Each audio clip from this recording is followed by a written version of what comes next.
இந்த கோவிடுக்கு ஊசி போட்டதுக்கப்புறம் எந்த மருந்தும் வேலை செய்ய மாட்டேங்குது.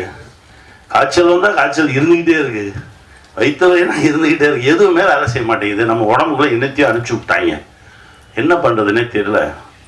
கொஞ்சம் சிக்கல்கள் இருந்தது. அப்போ ஆசான்னு ஒருத்தரை போய் சந்தித்தேன். இவர் பேரை சொல்லலை, ஆசான்னே சொல்கிறாங்க. ஆசானை சந்தித்தேன். இந்த மாதிரி பிரச்சனையாக இருக்குது, எந்த மருத்துவமுமே வேலை செய்ய மாட்டேங்குது அப்படின்னு.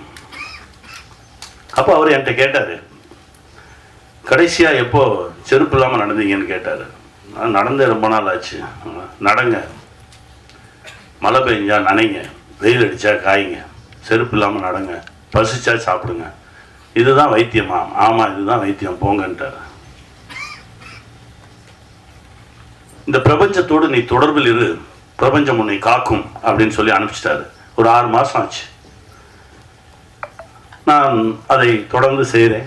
ஒரு 6 மாதம் கழித்து பார்த்தா என் உடம்புல இந்த பிரச்சனைகள்லாம் கொஞ்சம் கொஞ்சமாக குறைய ஆரம்பிச்சுது. அதுலேருந்து நான் அவரை அடிக்கடி பார்க்க ஆரம்பிக்கிறேன், பேச ஆரம்பிக்கிறேன். அவரோடு இருந்தாலே எனக்கு ரொம்ப பாதுகாப்பாக இருக்க மாதிரி இருக்குது.